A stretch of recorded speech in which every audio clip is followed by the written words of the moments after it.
आपका एक बार फिर आपके अपने चैनल बीएचयू वाले में।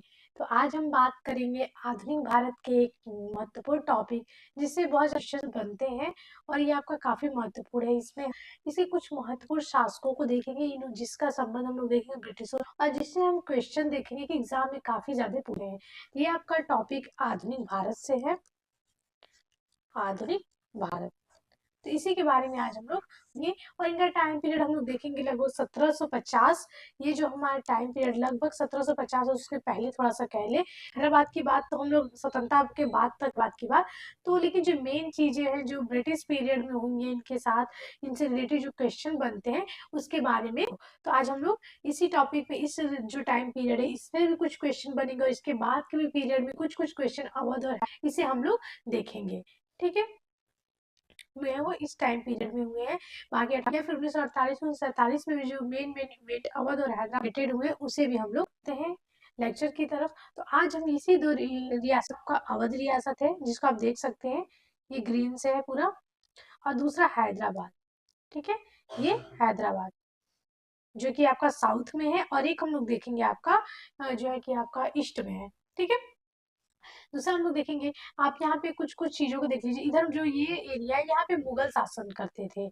ठीक है, इस टाइम पीरियड की हम लोग बात करें 1750 टाइम पीरियड की, तो इस टाइम पीरियड में यहाँ अवध मुगल है। और ये आप देख सकते हैं मराठा साम्राज्य जो कि काफी बड़े क्षेत्र में इस टाइम पीरियड में शासन कर रहा था। और देखेंगे इनके बीच भी देखेंगे अवध हो चाहे हैदराबाद हो या फिर ब्रिटिश हो, इनकी जो है कि संघर्ष चलता रहता है इन सबका एक साथ। तो इन चीज इन लोगों की भी थोड़ी थोड़ी बात हम लोग इस लेक्चर में करने वाले हैं। ठीक, बाकी चीज आप लोग देख रहे हैं। तो इस पीरियड में हम इस क्षेत्र की बात करेंगे। और ये जो आप मैप देख रहे हैं ये स्वतंत्रता पूर्व का है। ठीक है, स्वतंत्रता पूर्व है। ये जितना भी ये अफगानिस्तान हो पाकिस्तान हो ये पूरा कश्मीर जितने जो है कि भारत में अवध के बारे में बात करेंगे जो कि पहले हम लोग देखेंगे मुगलों के अधीन था। का जो संस्थापक है इस अवध राज्य हुई है वो 1722 में एक नियुक्त किया था मोहम्मद शाह ने, सादत खां के अवध का सूबेदार।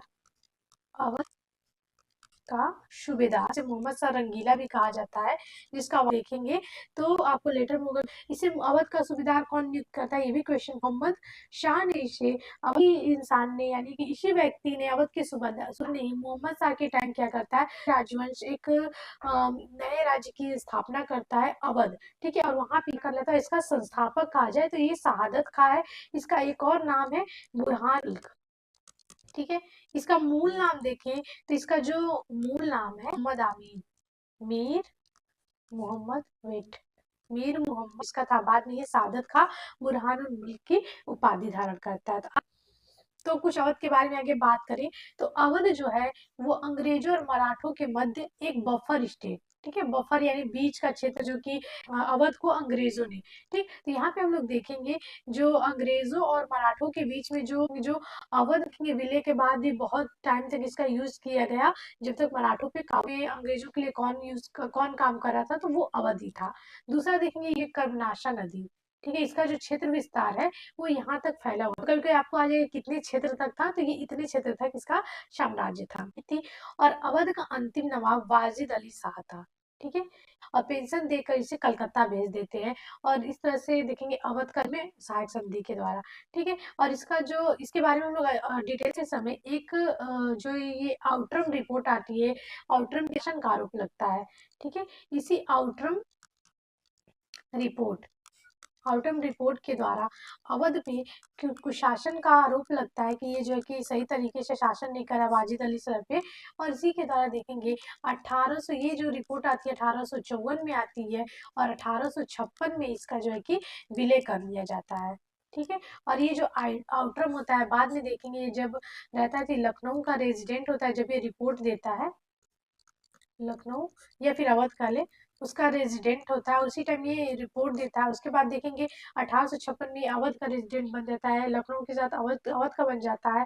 और 1800 अवध का ले या फिर लखनऊ का ले 1856 में ये बनता है अवध का रेजिडेंट। ठीक है, और पहला चीफ कमिश्नर भी ये आउटर में होता है अवध का। तो ये है first chief commissioner, first chief commissioner, commissioner of Awadh, of Awadh. ठीक है, और 1858 में जो देखेंगे 1858 में भी यही चीफ कमिश्नर रहता है, और भी बहुत सारे रहते हैं लेकिन ये पहला भी रहता है और 1858 में भी यही रहता है, 1858 में। ठीक है, तो ये कुछ चीजें थी। अब चलिए चलते हैं, इसमें रूलर्स कुछ कुछ शासक है, अवध के नवाब है, उनसे रिलेटेड महत्वपूर्ण जो कार्य किए हैं, उनसे रिलेटेड जो फैक्ट आते हैं उसके बारे में बात करते हैं।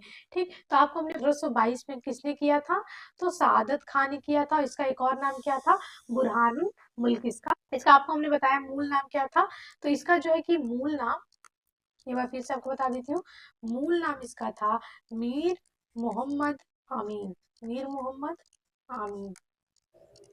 और ये पहले क्या था, तो अवध का सूबेदार था, अवध का सूबेदार। फिर ये क्या करता है, स्वतंत्रता की घोषणा कर लेता है, एक स्वतंत्र राज्य स्थापित कर लेता है। और इसे कौन बनाते हैं, तो मोहम्मद शाह रंगीला, मोहम्मद शाह रंगीला के टाइम ये अवध का सूबेदार रहता है।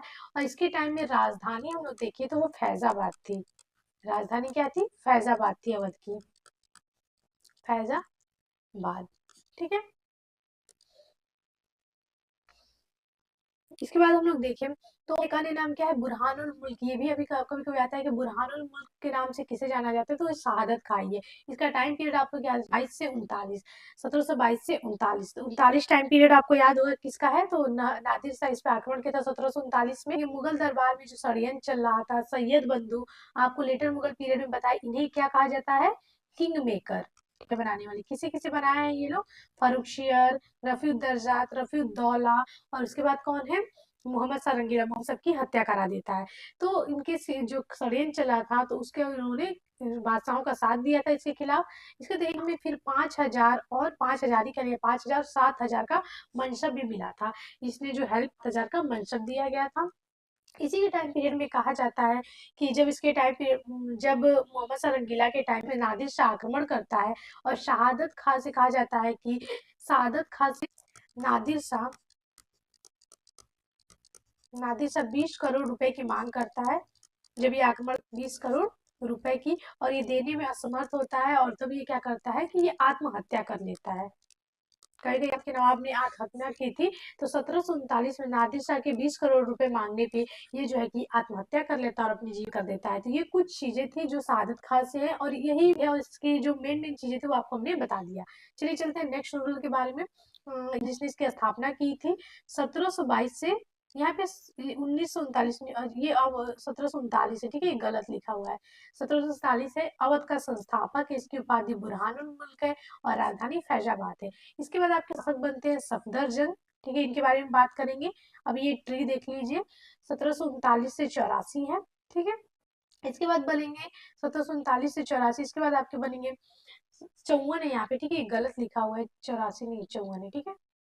इसके बाद आपके सुजाउ दौला बनेंगे 1754 से 75, इनकी बात करेंगे। आसफ दौला 1775 से 97, 1797 से 98 वजीर अली आदत अली खां, 1798 से 1814 गजाउद्दीन हैदर अली खां, 1814 से 27 अली शाह अली, इसके बाद नासिरुद्दीन हैदर 1827 से 37, अली शाह 37 से 42, अमजद अली शाह 1842 से 47। ये जो चार है उन्होंने इतने कुछ महत्वपूर्ण कार्य नहीं किए हैं। इसके बाद आपके बनते हैं मुश्ताक अली, वाजिद अली शाह, जिनका टाइम पे 1847 से 56, ठीक है, यानी कि 1857 की क्रांति से एक साल पहले तक, ठीक। उसके बाद सुलेमान कादर बनते हैं, और इनका पुत्र होता है बिरजस कादिर, 1857 में इनका भी नाम आता है। और देखेंगे अवध की तरफ ये 1800, अवध की तरफ से 1857 की जो लड़ाई है उसमें ये महत्वपूर्ण भाग लेते हैं, तो इनका नाम भी आता है। कभी पूछा जाता है कि अवध के जो सूबेदार थे वाजिद अली के पुत्र का क्या नाम था, तो बिरजिस, ठीक है। अब हम लोग दूसरे रूलर की बात करें तो सादत खां के बाद बनते हैं आपके सफदरजंग, जिनका टाइम पीरियड 1739 से 1754 है, ठीक है। ये जो है कि सादत खां के दामाद और भतीजे थे, दोनों थे, ठीक है, भतीजा और दामाद। इनका एक उपाधि थी, अबुल अबुल मंसूर खां की ये उपाधि धारण की थी। और यही देखेंगे इनको जो है कि मोहम्मद सारंग ने सफदरजंग को एक फरमान के द्वारा नवाब बनाया था। इसे एक फरमान दिया और इस फरमान के द्वारा ही इसे नवाब बनाया। और 1739 में करनाल जब नादिर शाह का आक्रमण होता है, तो जब इसकी डेथ हो जाती है उसके बाद मोहम्मद शाह इसे वजीर का भी पद देते। कभी कभी आता है कि वजीर का पद किया था, तो इसे वजीर का भी पद दिया जाता है। 1739 में कौन देता है, एक मिनट यहाँ पे मैं लिख देती हूँ। 1739 में सफदरजंग को, सफदरजंग अवध का नवाब होता है, याद रखिएगा। मोहम्मद शाह कौन सा पद देता है, वजीर। ठीक है, ये मुगलों का वजीर भी था, याद रखिएगा। अहमद शाह के टाइम पीरियड में भी ये वजीर होता है।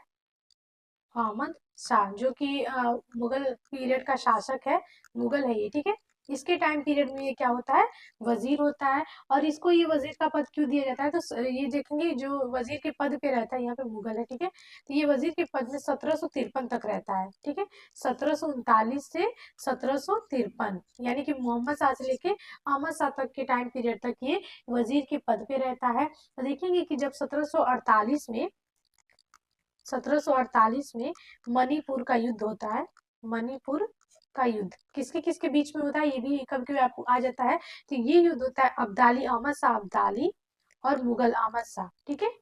अब्दाली और मुगल अहमद शाह के बीच में होता है, और इसमें ये मुगलों की सहायता करता है, अहमद शाह, ठीक है। तो इसमें ये मुगलों की सहायता करता है। और इसे देखेंगे 1748 में फिर ये जो है कि वजीर का पद अहमद शाह देता है। तो याद रखिएगा, सफदरजंग ने काफी महत्वपूर्ण भूमिका निभाई है। तो इसमें आप दो चीज याद रखते हैं, मणिपुर का युद्ध किसके बीच में हुआ था, कब हुआ था, और उस टाइम जो है कि किस नवाब ने सहायता की थी मुगलों की, तो वो सफदरजंग था। इसे वजीर का पद भी याद रखिए कि दो लोगों के टाइम पीरियड में ये वजीर के पद में था, 1739 से 53 तक, ठीक है।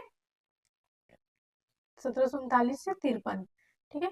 1748 में बादशाह अहमद शाह ने इसको अपना वजीर बनाया था। याद रखिएगा, मोहम्मद शाह और अहमद शाह दोनों के बीच में है। 1739 में बनाया था मोहम्मद शाह ने, और 1748 में अहमद शाह ने। क्यों, मणिपुर के युद्ध में इसने सहायता की थी अब्दाली के विरोध में। इसके बाद देखेंगे अपने राज्य में नौकरियों में, ये देखेंगे जो नौकरी में रखता था या फिर किसी पद पे रखता था, वो हिंदू और मुस्लिम में से किसी पे भी ज्यादा भेदभाव नहीं करता था, निष्पक्षता की नीति अपनाता था। कभी भी आ जाएगा अवध के किस नवाब ने जो है कि अपने राज्य में नौकरी के लिए भेदभाव नहीं किया, बिल्कुल निष्पक्ष था, तो वो सफदरजंग था, ठीक है। ऐसे क्वेश्चन भी बन सकते हैं। इसके दरबार में देखेंगे सबसे बड़े पद पर एक महाराज नवाब राय था, और वो क्या था, हिंदू था। इसके दरबार में सबसे बड़े पद पे जो था वो एक हिंदू था। याद रखिए, क्योंकि मुस्लिम था लेकिन फिर इसके दरबार में हिंदू था। जो चीजें थोड़ी सी अलग रहेंगी इतिहास में, वो आपको क्वेश्चन पूछे जाएंगे। 1754 में देखेंगे सफदरजंग की मृत्यु हो जाती है, और इसके बाद शासक बनता है सुजाउदौला, ठीक है। सुजाउदौला के बारे में हम लोग देखते हैं। तो नेक्स्ट रूलर जो है कि सुजाउदौला है, 1754 से 75 तक ये शासक बनता है। और देखेंगे इसकी जो सफदरजंग की मृत्यु थी उसके बाद इसका पुत्र नवाब बनता है, और ये होता है सुजाउदौला।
पानीपत का तृतीय युद्ध हुआ था, इसमें देखेंगे इसकी बहुत महत्वपूर्ण भूमिका होती है।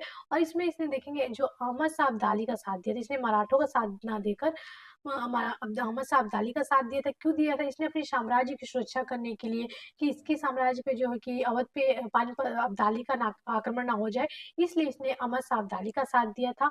आपको पता है कि पानीपत का तृतीय युद्ध कब हुआ था? तो ये आपका हुआ था 14 जनवरी 1761 को। ठीक है, 1761 को ये युद्ध हुआ था, और ये हुआ था मराठों और मोहम्मद शाह अब्दाली के बीच में, जहाँ पे देखेंगे मराठे पराजित होते हैं और कौन जीतता है? अहमद शाह अब्दाली जीतता है। तो इस युद्ध में जो है कि इसने मोहम्मद शाह अब्दाली का साथ दिया था, ना कि मराठों का। दूसरा देखेंगे इसने शाह आलम द्वितीय, ठीक है, शाह आलम द्वितीय, मुगल शासक शाह आलम द्वितीय को भी शरण दी थी। लखनऊ में इसने शाह आलम द्वितीय को भी शरण दी थी, शरण दी थी। जब देखेंगे कि बक्सर का युद्ध होता है, बक्सर के युद्ध के बाद जो है कि 1764 और उसके बाद 1765 में जो इलाहाबाद की संधि होती है, उसके बाद जो सालम द्वितीय की स्थिति हो जाती है, इसके वजीर इमादुल मुल्क, इसका जो वजीर होता है इमादुल मुल्क, इमादुल मुल्क, जब इसे राजधानी में घुसने नहीं देता है तो फिर इधर उधर भटकने लगता है और कई लोग इसे शरण देते हैं। तो उसमें से इसे जो है कि देखेंगे ये इसका वजीर होता है, ठीक है, इसे सुजाउद्दौला ने शरण दी थी। ठीक है, नेक्स्ट हम लोग देखें तो इसके टाइम पीरियड में देखिए बक्सर का युद्ध हुआ था, जिसके बारे में आपको बता रहे 1764। इसी के टाइम पीरियड में इलाहाबाद की संधि हुई थी। कब हुई थी? 14 अगस्त और 12 अगस्त और 16 अगस्त। ठीक है, इलाहाबाद की संधि हुई थी। तो इस संधि में देखेंगे इससे कंपनी ने इलाहाबाद और कड़ा को लेकर किसे दिया था? मुगल बादशाह शाह आलम को दिया था, शाह आलम द्वितीय को दिया था। और 1773 में देखेंगे इसी के साथ एक संधि होती है, वारेन हेस्टिंग ने क्या किया था? बनारस की संधि की थी इसके साथ, और इसमें इलाहाबाद और कड़ा को 50 लाख रुपए में बेच दिया था। ठीक है, इसी के साथ ये संधि हुई थी, तो याद रखिएगा। इसी के साथ है, इसी के टाइम में हम लोग देखेंगे कि जो है कि ब्रिटिश राजदूत रखने की स्वीकृति दी गई थी, यानी कि इसके दरबार में ये हुआ था यहाँ पे कि दरबार में जो है कि सिजाउद्दौला के ब्रिटिश राजदूत, ठीक है, एक ब्रिटिश सैनिक रहेंगे, टुकड़ी रहेगी, इसके दरबार में ही अनुमति मिली थी रखने की। दूसरा देखें तो इसका इसी के टाइम पीरियड बनारस की संधि हुई थी। कब हुई थी? 1773 में। और इसी तरह देखेंगे वारेन हेस्टिंग्स ने इसने कड़ा और इलाहाबाद का जो क्षेत्र था वो 50 लाख रुपए में इसको अवध को बेचा था। और किससे लिया था? तो शाह आलम द्वितीय से, मुगल बादशाह शाह आलम द्वितीय से लेकर सुजाउद्दौला को बेच दिया था। तो ये सारी चीजें जब हम लोग पढ़ेंगे बक्सर का युद्ध और इलाहाबाद की संधि, उसमें भी डिस्कस करेंगे, यहाँ पे ब्रीफ में जान लीजिए। दूसरा देखें तो आपको हमने बताया कि इसकी जब डेथ होती है तो इसका मकबरा, जब 1775 में इसकी डेथ होती है तो इसका मकबरा लखनऊ में है। ठीक है, यहाँ पे देखें इस टाइम पीरियड में जो है कि देखेंगे इसके टाइम पीरियड में जो अवध था वो एक बफर जो है कि स्टेट के रूप में, आपको बताया बफर स्टेट के रूप में कार्य करने लगा था। यहाँ पे देखेंगे नवाबों की स्थिति क्या हो गई थी? कमजोर हो गई थी, और अंग्रेजों के लिए एक बफर स्टेट का काम कर रहा था। किसके लिए? मराठों के विरुद्ध उनको पराजित करने तक इन्होंने इसका यूज किया। किसे? मराठों को पराजित करने तक, बफर स्टेट के रूप में। इसे देख कहा जाता है कि जो ये अवध है उसे क्या कहते थे? इतिहासकार कहते हैं कि अवध को अंग्रेजों की धाय माँ। ठीक है, आर्थिक परेशानी जब उन्हें होती थी तो इसे अंग्रेजों की बेटी से हम कहीं और लिख देते हैं, ये इंपॉर्टेंट है, पूछ सकता है। तो अवध को क्या कहा जाता है? अवध को आपको अंग्रेजों की आर्थिक परेशानी, अवध को अंग्रेजों आर्थिक परेशानी में धाय माँ की भूमिका निभाती थी, धाय कहा जाता था। यानी कि ये सब जो भी चीजें होती थी अवध को पूरा ये लोग यूज करते थे, तो ये यहाँ पे उसकी धाय की भूमिका निभाती थी, अवध को धाय कहा गया। दूसरा देखेंगे इसे कामधेनु कहा गया, अंग्रेजों के लिए एक कामधेनु जो कि एक गाय थी, आप उसके स्टोरी जानते होंगे। तो अंग्रेजों के लिए अवध क्या था? तो कामधेनु था। कामधेनु का काम कौन करती थी? तो वो अवध। तो कभी कभी क्वेश्चन आ सकता है, तो याद रखिएगा कि अंग्रेजों के लिए कामधेनु का काम कौन करती थी? तो वो थी अवध। दूसरा अगर देखें सुजाउद्दौला के बाद, तो सुजाउद्दौला के बाद हम लोग देखेंगे कि बहुत सारे शासक बनते हैं। इसके बाद हम लोग देखेंगे जो शासक बनता है वो आशफ उद्दौला बनता है। यहाँ पे देखेंगे सुजाउद्दौला के बाद दिखा है कि अगला अवध का अगला महत्वपूर्ण नवाब गाजिउद्दीन हैदर अली खान था। इसके बाद हम लोग यहाँ पे हम लोग कुछ चीजें देखेंगे। सुजाउद्दौला के बाद बनता है आपका शासक आशफ उद्दौला। ठीक है, आशफ उद-दौला ये बनता है शासक। इसका टाइम पीरियड आपका होता है 1775 से लेके 97 तक ये शासक शासन करता है। वेट, ठीक है, 1775 से 97 तक ये शासन करता है आसफ उद्दौला। उसके बाद हम लोग देखेंगे इसके टाइम पीरियड में क्या हुआ था। ये जो है कि फैजाबाद की संधि करता है, फैजाबाद की संधि करता है किसके साथ, कंपनी के साथ, और इसके ये होता है 1775 में। ठीक है, कुछ इसमें होती है, अंग्रेजों इसमें शर्त रखते हैं कुछ सैन्य टुकड़ी रखने की, जो भी ये चीजें करेगा वो कंपनी से सहायता से करेगा, जो भी नवाब बनेगा वो कंपनी के कंपनी बनाएगी उसके नाम, ये सारी चीजें इसमें होती है संधि के तहत। इसी आसफ उद्दौला ने, इंपॉर्टेंट है, इसी ने फैजाबाद से राजधानी कहाँ ले गई थी, फैजाबाद से लखनऊ, लखनऊ इसी ने राजधानी किया था, आसफ उद्दौला ने राजधानी परिवर्तन किया।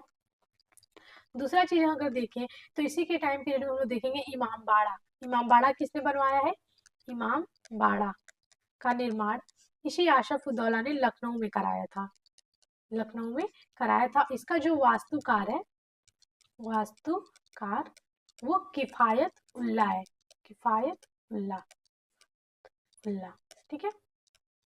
और दूसरी चीजें हम लोग देखें, एक मिनट,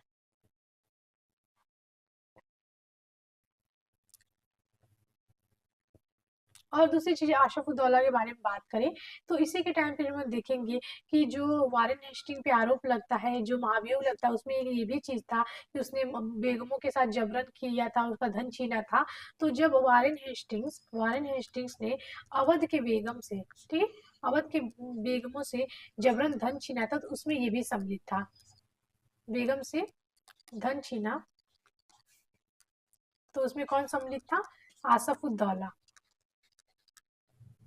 आसफ उद्दौला ने सहयोग किया था, किसका, वारेन हेस्टिंग का। दूसरी चीज ये देखें तो इसके बाद आपको हमने बताया कि इसके बाद शासक बनते हैं, इसके बाद दो महत्वपूर्ण शासक बनते हैं, उसके बारे में बात करते हैं। इसके बाद शासक बनते हैं, उसे बनाता है तत्कालीन गवर्नर वारेन जान शोर, ठीक है, जान शोर शासक बनाता है, उस टाइम वो गवर्नर होता है। आपको बताया जो फैजाबाद की संधि आसफउद्दौला के तहत हुई थी, उसमें कहा गया था कि जो भी अब नवाब बनेगा उसे गवर्नर बनाएंगे, उनकी परमिशन से बनेगा। तो इसके बाद शासक बनते हैं आसफउद्दौला के बाद एक वजीर अली, इसे जानसोरी बनाता है, और दूसरा बनता है आपका सादत अली, ठीक है, सादत अली द्वितीय, ये अली द्वितीय था, ठीक है, सादत अली खान द्वितीय ये शासक बनता है। इसका टाइम पीरियड आपका 1797 से 98 होता है, और इसका टाइम पीरियड 1798 से 1814 होता है। ठीक, ये जो देखेंगे सादत अली से अवध के राजा की उपाधि धारण की थी, इसने जो है कि अवध के राजा की उपाधि, अवध के राजा, कभी कोई आता है कि अवध के राजा की उपाधि धारण की इसने।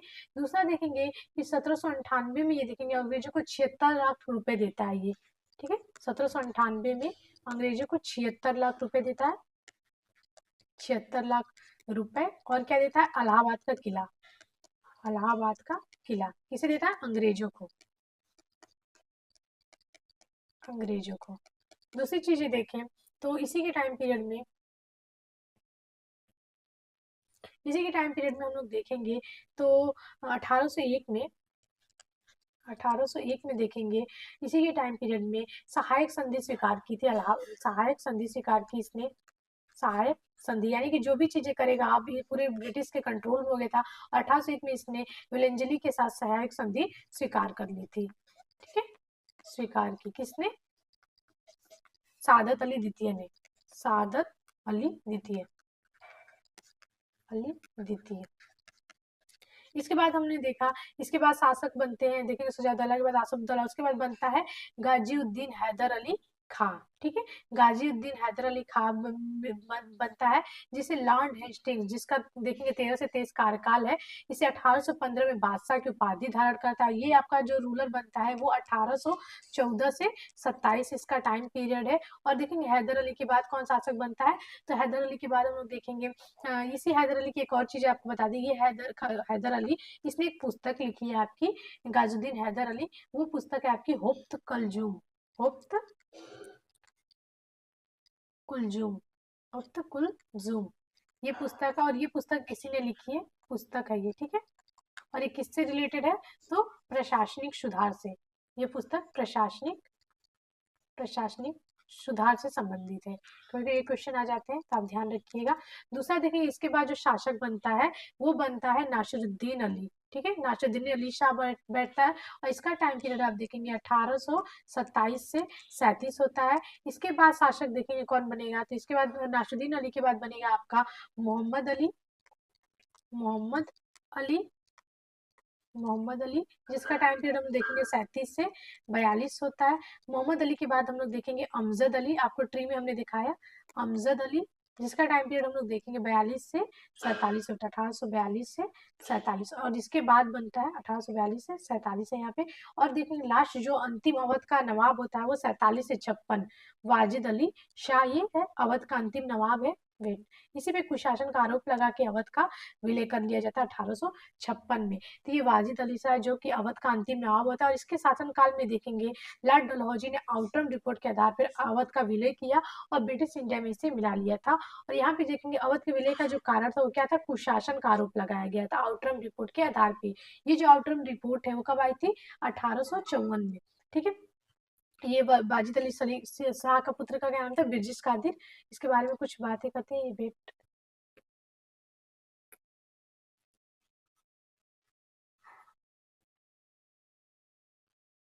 तो आज बात होती है वाजिद अली शाह के ऊपर। वाजिद अली शाह जो कि अवध का अंतिम नवाब होता है, इससे जुड़ी कुछ इंपॉर्टेंट चीजें बता दें आपको। इसका टाइम पीरियड आपका 1847 से 56 होता है। ठीक है, इसका जो नाम एक रंगीला शाह, ठीक है, रंगीला एक जो है कि रंगीला किसी नाम से जाना था, मोहम्मद शाह रंगीला को भी जाना जाता था, इसका नाम था रंगीला शाह। इसे रंगीला शाह के नाम से भी जाना जाता था। एक इसका नाम अख्तर पिया भी था, अख्तर पिया। इसलिए जो कि दीवाने अख्तर, जिसका एक और नाम था, दीवाने अख्तर नाम से एक रचना की थी। दीवाने अख्तर की रचना की क्या था, ये गजलों का संग्रह था। रचना की गजल थे, ठीक है, गजल संग्रह थे ये। इसी के टाइम पीरियड में देखेंगे एक और चीज हुई है, ठुमरी का संग्रह जो होता था, इसका नाम था, ठुमरी का संग्रह किया था इसी के समय दस्तूर ए वाजिदी। ठीक है, दस्तूर ए वाजिदी, ए वाजिदी, ये क्या था, ठुमरी संग्रह। ठुमरी संग्रह इसकी रचना हुई थी। और ये जो दूसरा, वेट, इसको क्लियरली देते हैं, दस्तूर ए वाजिदी। ठीक है, ये जो है कि देखेंगे वाजिद अली की प्रशासन की हमें जानकारी देती है, वाजिद के प्रशासन की जानकारी देती है। इसके टाइम में ये जो रचना हुई थी। इसी के टाइम पीरियड में हम लोग देखेंगे वाजिद अली के टाइम पीरियड में इसका विरोध किया था। यहाँ पे देखेंगे जब, यहाँ आपको हमने बता रहे थे, हाँ, अवध का विलय। ठीक है, अवध का विलय इसी के टाइम पीरियड में हुआ था। और किसके, पहली बार जो है कि डलहौजी ने 1848 में अवध पे रिपोर्ट किसे लिखने के लिए दी थी, स्लीमैन को, कर्नल स्लीमैन को। इसने इसका विरोध किया, किसका, अवध के विलय का इसने विरोध किया। विलय का विरोध किया था, कभी आया किसने अवध के विलय का विरोध किया था, तो पहला रिपोर्ट जिसे लिखने के लिए दिया गया था वो स्लीमैन ने, कर्नल स्लीमैन ने। इसे ठगी प्रथा के लिए भी जाना जाता है, इसने समाप्त किया था ठगी प्रथा। ठीक है, ठगी प्रथा इसने समाप्त किया था, स्लीमैन ने। और इसने क्या बताया कि अवध की स्थिति क्या है, दयनीय है। अवध की स्थिति दयनीय यह कहकर इसने जो है कि अवध के रिपोर्ट, जो अवध का विलय है उसका विरोध किया था। इसके बाद देखेंगे कि जो है कि आउटरम को ये रिपोर्ट सौंपा गया था। एक और चीज आपको बता दें कि दूसरा देखेंगे कि अवध पे और दो गैर सरकारी रिपोर्ट भी दो लोगों की है, गैर सरकारी रिपोर्ट। एक है आपकी बिशप हैबर की, बिशप हैबर, और दूसरा देख किसकी है, लॉकेट की, कैप्टन लॉकेट की, लॉकेट, वेट, कैप्टन लॉकेट। इन्होंने भी जो है कि गैर सरकारी रिपोर्ट दी। और जो है कि बिशप हैबर कहते हैं कि अवध की स्थिति को देख के इन्हें लगता है कि उसकी स्थिति को देख के लगता है ये कुशासित एक प्रदेश है, और उसकी काफी प्रशंसा करते हैं, ये अवध की प्रशंसा करते हैं, बिशप हैबर अवध की प्रशंसा। लेकिन जो कर्नल स्लीमैन है जिसने अवध के विलय का विरोध किया था, उनकी एक पुस्तक है journey through the kingdom of, ये क्वेश्चन पूछा जाता है किसकी पुस्तक है, kingdom of Awadh in the year 1849 से 50। ये किसकी पुस्तक है? कर्नल स्लीमैन की। ठीक है, याद रखिएगा। फिर हम लोग देखेंगे 1854 में जो आउटरम रिपोर्ट आती है, 1854 आउटरम रिपोर्ट, इसी के आधार पे देखेंगे 1856 में ये लखनऊ का रेजिडेंट होता है आउटरम। आउटरम रिपोर्ट, इसी के नाम पे इस रिपोर्ट का नाम रखा गया है 1854। और 1856 में विलय कर दिया जाता है अवध का। ठीक है, उस टाइम वाजिद अली शाह शासक होता है। इसके बाद देखेंगे जब विलय हो जाता है तो फर्स्ट अवध का पहला चीफ कमिश्नर, अवध का पहला चीफ कमिश्नर बनता है ये आउटरम। पहला चीफ कमिश्नर करके आ जाएगा। कौन बनता? तो ये आउटरम ही जो है कि पहला चीफ कमिश्नर बनता है। इसके बाद हम लोग देखें तो आपको बताया आसफ उद्दौला 1775 1757 तक शासन करता है। इसी के टाइम पीरियड में देखेंगे राजधानी परिवर्तन होता है। इसी के टाइम पीरियड में फैजाबाद की संधि होती है, इमामबाड़ा का जो है कि इमामबाड़ा बनवाता है ये। तो ये सारी चीजें थी, आपको हमने ये बताया बनवाया। इसने इमामबाड़ा भी बनवाया जिसका वास्तुकार कौन है? कियाफतुल्लाह। सादत अली ने 1801 में बेरंजली की सहायक संधि स्वीकार की और वाजिद अली शाह को रंगीला और अख्तरपिया के नाम से भी जाना जाता है। यहाँ पे देखेंगे जेम्स आउटरम से पहले कर्नल स्लीमैन ने अवध का दौरे पे भेजा गया और इन्होंने इसका विरोध किया था। और देखिए विलय के बाद जेम्स आउटरम को क्या पहला चीफ कमिश्नर घोषित किया गया था। और विलय के बाद देखिए वाजिद अली शाह को अंग्रेजों ने 12 लाख रुपए देके कलकत्ता भेज दिया था। तो ये सारी चीजें देखेंगे। कहा जाता है कि जो अवध की विलय था, तब ये आ जाता है कि अवध का ये क्वेश्चन किस कहा क्या कहा गया है, तो डलहौजी की सबसे बड़ी भूल। ठीक है, डलहौजी की सबसे बड़ी राजनीतिक भूल है ये। इतिहासकारों ने कहा है कि डलहौजी की सबसे बड़ी राजनीतिक भूल भूल ठीक है, ये है अवध विलय। ठीक है, अवध विलय। तो ये था अवध के बारे में। अवध के बारे में हमने जितनी भी इंपॉर्टेंट चीजें थी वो सारी चीज देख ली। अब हम लोग देखेंगे हैदराबाद के बारे में। हैदराबाद की राज्य के बारे में देखेंगे। इसके बारे में देखते हैं। तो हैदराबाद जो राज्य था,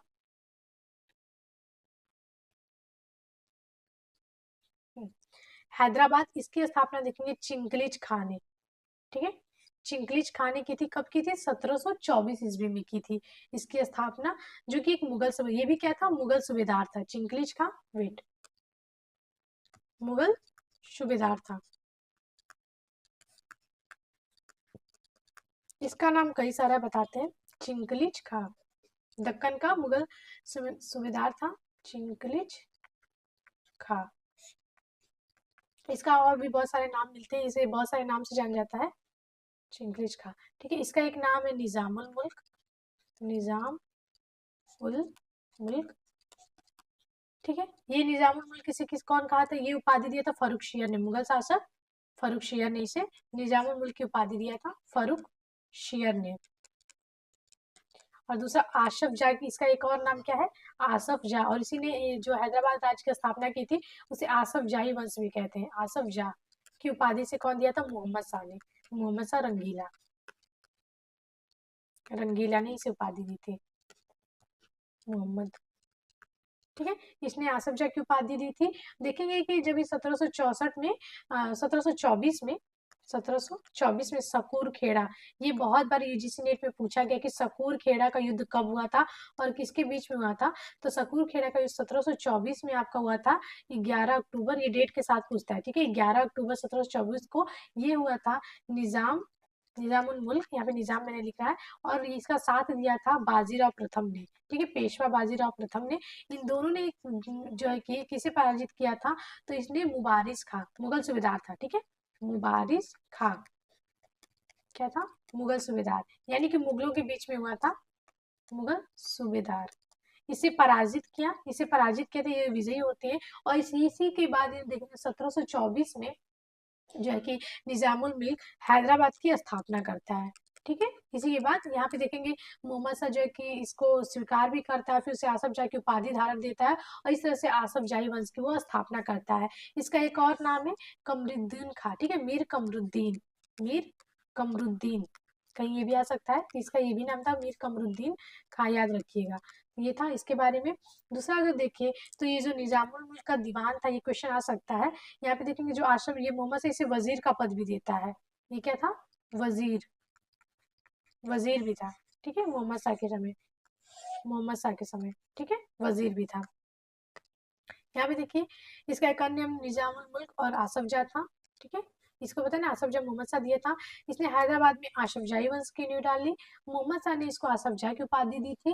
दूसरा देखेंगे, चिंकलिज खां की मृत्यु 1748 में होती है। ठीक है, तो यहाँ पे देखें जो इसका टाइम जो चिंकलिज था, एक मिनट, चिंकलिज खां किस नाम देखेंगे, चिंकलिज खां, क्वेश्चन कभी कभी आ सकता है।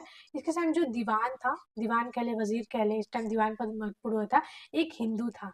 ठीक है, ये मुस्लिम था, लेकिन इसका जो दीवान था हिंदू था, पूरन चंद, पूरन चंद कह ले या फिर दीनानाथ, दोनों होगा। ठीक है, दीनानाथ दोनों आ सकता है। ये इसका जो है कि दीवान था, और इसकी मृत्यु 1748 में इसकी मृत्यु हो जाती है। ठीक है, मोहम्मद शाह रंगीला के टाइम में ही, जब मोहम्मद शाह रंगीला का टाइम पीरियड होता है, उसी टाइम पीरियड में देखेंगे आपका जो है कि निजामुल मुल्क की मृत्यु हो जाती है। इसके बाद देखेंगे बहुत सारे रूलर बनते हैं, उसमें है दूसरा रूलर निजामुल मुल्क के बाद बनता है नासिर जंग, नासिर जंग। इसके बाद बनता है मुजफ्फर जंग, मुजफ्फर जंग। इसके बाद बनता है आपका सलाबत जंग, सलाबत जंग, सलाबत जंग। ठीक है, इसका टाइम पीरियड आपका होता है 1748 से 50। इसका टाइम पीरियड होता है 1750 से 51। ये सिर्फ आपको हम इसलिए बता रहे हैं कि आप इसको क्रोनोलॉजी से लगा लें, अगर आ जाए क्रम में लगाने को तो आप लगा सकते हैं। एक महत्वपूर्ण बात है कि इन तीनों ने ही, इन तीनों को छोड़कर, इन तीनों को छोड़कर जितने भी हैदराबाद में शासक बने, नवाब बने, निजाम बने, निजाम हैदराबाद के शासकों को निजाम कहा जाता था, और अवध के शासकों को नवाब, याद रखिएगा। इन तीनों को छोड़कर सभी जो नवाब थे, सभी नवाब ने किसकी उपाधि धारण की थी? आशफ जाह की। ठीक है, आशफ जाह की उपाधि धारण की, उपाधि धारण की। इसके बाद देखेंगे, इसके बाद जो शासक बनता है वो निजाम अली बनता है। ठीक है, निजाम अली, निजाम अली, जिसका टाइम पीरियड देखेंगे 1760 से आपका 1803 होता है। ठीक है, यहाँ पे यही बात कर रहे थे कि नासिर जंग गद्दी पे बैठता है, जो 1748 से 50 तक शासन करता है। इसके बाद मुजफ्फर जंग, और 1751 तक फिर सलाबत जंग। ठीक है, इन तीनों ने किसकी उपाधि धारण नहीं की? आशफ की, आशफ जा धारण नहीं की थी। ठीक, इसके बाद देखेंगे निजाम अली शासक बनता है 1760 से 1803, और इसी के टाइम पीरियड में हम लोग देखेंगे राक्षस भुवन की संधि। ये भी आया यूजीसी नेट जेआरएफ की क्वेश्चन है। 1763 में राक्षस भुवन की संधि करता है, ये मराठा से, माधवराव से पराजित होता है, उसके उसके साथ ये संधि करता है। एक और देखेंगे खुर्दा या फिर खुर्दा, 1795 है ये, खुर्दा की युद्ध, ये भी यूजीसी नेट में पूछा हुआ है किसके बीच में होता है। खुर्दा के युद्ध में फिर ये पराजित होता है, माधव नारायण से पराजित होता है, पेशवा होता है। और इसमें देखेंगे ये इंपॉर्टेंट है कि इसी युद्ध में सबसे पहले निजाम ने महिला सैन्य टुकड़ी का यूज किया था, यानी कि जो सैनिक थे वो क्या थी? महिलाएं थी। तो याद रखिएगा आप लोग, इसी के युद्ध में सबसे पहले निजाम ने खुर्दा के युद्ध में ही महिला सैन्य टुकड़ी का यूज किया था। ठीक है, इसके बाद हम लोग देखेंगे कि कुछ और चीजें देखें, कुछ महत्वपूर्ण चीजें इसके बारे में आपको बता दें तो, अंग्रेजों की सहायक संधि स्वीकार करने वाला पहली रियासत थी, और कब स्वीकार की थी? 1798 में। ठीक है, इसके बाद हम लोग देखेंगे कौन शासक बनता है? सिकंदर शाह, 1803 से 29। नासिर उद्दौला बनता है 2957, 57 से 69। अफजल उद्दौला, महाबत अली 1869 से 1911, और उस्मान अली सबसे अंतिम। ठीक है, अंतिम नवाब होता है, याद रखिएगा। पहला है निजामुल मुल्क, और ये अंतिम नवाब है। दूसरा देखेंगे जो इसी के टाइम पीरियड में हम लोग देखेंगे, जब स्वतंत्रता प्राप्ति तक के जो रहता है, जब स्वतंत्रता प्राप्ति के बाद रियासतों, जो कि 563 रियासत थी, उनको विलय करने की बात होती है, तो ये कहता है कि ये पाकिस्तान में विलय करना चाहता है, और पाकिस्तान के साथ ये भारत के साथ युद्ध करना चाहता है। लेकिन देखेंगे तब भी ऑपरेशन पोलो कब हुआ था? ये ऑपरेशन पोलो 13 सितंबर 1948। कभी कभी आता है कि ऑपरेशन पोलो किसके द्वारा किया गया था, किसके लिए किया गया था? तो हैदराबाद रियासत के लिए किया गया था। और इसी के तहत देखेंगे सैनिक कार्रवाई की जाती है, और सैनिक कार्रवाई के दिन के द्वारा देखेंगे 3 दिन के भीतर, ठीक है, 3 दिन के भीतर जो है कि निजाम आत्मसमर्पण कर देता है, निजाम समर्पण करता है। और इस तरह से देखेंगे कि 11 नवंबर 1948 को हैदराबाद क्या होता है? भारतीय संघ में शामिल हो जाता है। इस तरह देखेंगे ये भारतीय जो है कि राज्य का संघ का जो तरह साउथ में है ये एक तरह से हिस्सा बन जाता है। ठीक है, भारतीय राज्य में ये शामिल हो जाता है। तो ये आज हमने देखा हैदराबाद, और देखेंगे हैदराबाद अवध के बारे में हमने देखा, जिससे जितने भी क्वेश्चन आपके बनेंगे तो वो सारी चीजें मैंने आपको बताने की कोशिश किया। आई होप आपको काफी अच्छा लेक्चर लगा होगा, और जो भी मैंने इन्फॉर्मेशन आपको दी वो सारी आपको काफी अच्छी लगी होंगी। तो ऐसे और भी लेक्चर के लिए हमारे साथ बने रहिए। ये आपका आधुनिक भारत का लेक्चर था। इसके बाद हमने और भी जो आधुनिक भारत के अगले टॉपिक्स हैं, एक्ट्स हैं जितने, उन सबको देखेंगे, और जो भी एग्जाम के लिए इम्पोर्टेंट है वो सारी चीजों को आपको हम बताएंगे। तो इसी तरह हमारे साथ बने रहिए। चैनल को लाइक करिए, शेयर करिए, कमेंट करिए, सब्सक्राइब करिए, और कोई भी क्वेरी हो आपकी तो आप हमारे हेल्पलाइन नंबर पे कांटेक्ट कर सकते हैं। सर की ऑफलाइन, डॉक्टर सतपाल सर की ऑफलाइन क्लास से रिलेटेड कोई भी क्वेरी हो, टेस्ट सीरीज से रिलेटेड कोई भी क्वेरी हो, जो एकदम फ्री ऑफ कॉस्ट है, सारी चीज़ें आपकी फ्री हैं पहली बात। तो अगर आपको कोई भी रिलेटेड से क्वेरी हो तो आप हमारे साथ हमारे हेल्पलाइन नंबर पे कांटेक्ट कर सकते हैं, कॉल कर सकते हैं, व्हाट्सएप मैसेज कर सकते हैं, और आपका हमेशा स्वागत है। संकल्प आपका होगा, सहयोग हमारा होगा। धन्यवाद।